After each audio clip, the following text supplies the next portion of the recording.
polls are coming out, what the American voters think about Project 2025. And thankfully, here's some good news for America. They're not buying it. So you ask them a couple of different statements. So one is Project 2025 represents the next conservative Republican president's last chance to save the republic from, by sophomores in high school or whatever. Anyway, rescuing the country from the grip of the radical left through the right governing agenda and the right leadership. The other is Project 2025 is an extreme Republican plan that will give the president new and unchecked powers over federal agencies. That's literally just a fact. The video will continue in just a moment, but first I have a message for you. TYT needs your help. Membership is vital to survival, so please go to tyt.com/team and become a member today. Eliminate abortion access and roll back action on climate change, LGBTQ+ rights, and other areas. I know that that's supposed to be like a statement that's biased towards our side. That's literally just what it does. It's just a fact.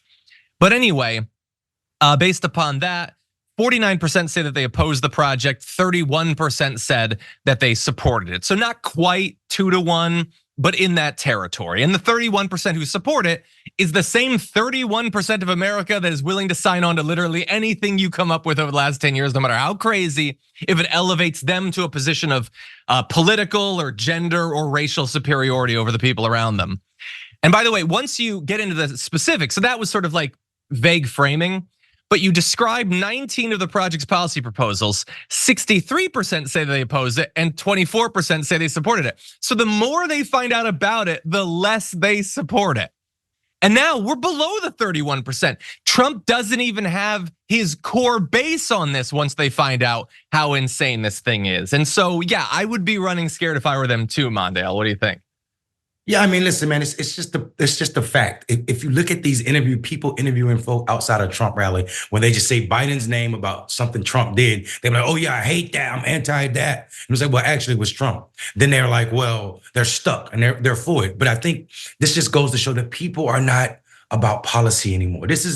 Our elections have nothing to do with policy, man. Like I'm telling people, we have this crazy divide because white people are really afraid that somebody's gonna take their America.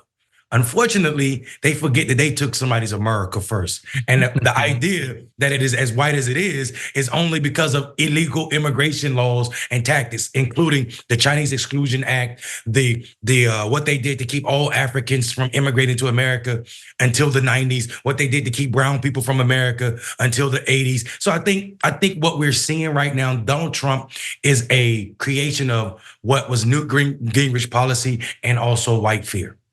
Yeah. I mean, when you actually break it down, it's radical in the lengths they want to go to dial back people's rights, put right-wing Christianity in charge of the country and everything.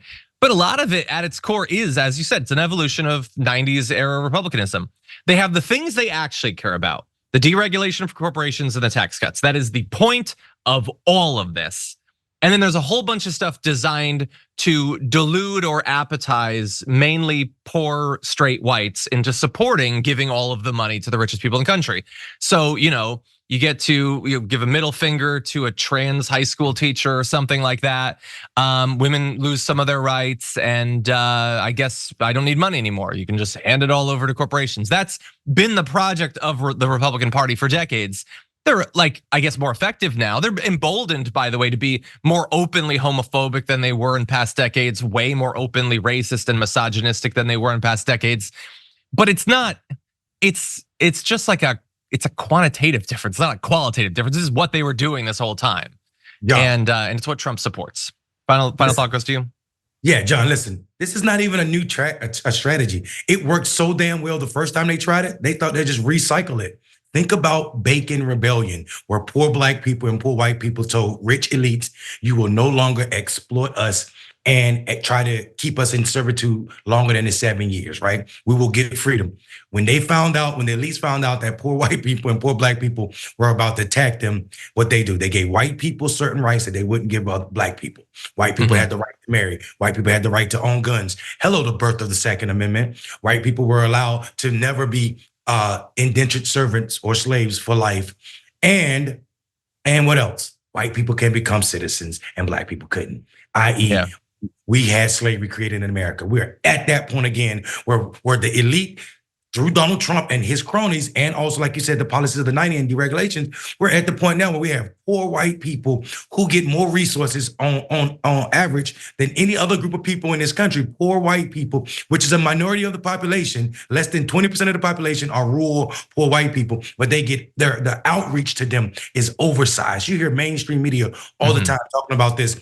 Oh, what is an average American saying? And then they talk about somebody in Iowa.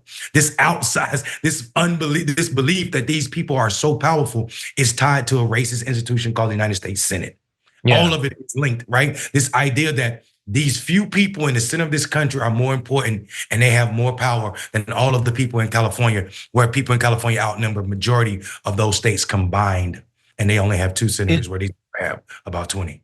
You're 100% right. In defense of considering people in Iowa the average voter, if you just take the coasts and then you average it, you hit Iowa. So that makes sense. I'm kidding. No, it's never made any sense to me. And by the way, like, and to your earlier point, you're 100% right. It's driven by anxiety and fear, mostly of poor whites, that their country is being taken away. But like, if you're a poor conservative white person, you're watching this, I just want to be very clear. It has never been your country in any of the ways that the elites care. It's been your country in like the supremacist vibes way. You get lifted up, and as you point out, they do get some more resources given to them. But government is not organized to benefit them. It's organized to benefit far wealthier people than them. Yeah, everything is so obvious in American politics, but nobody sees it. That's gonna be the title of my first book.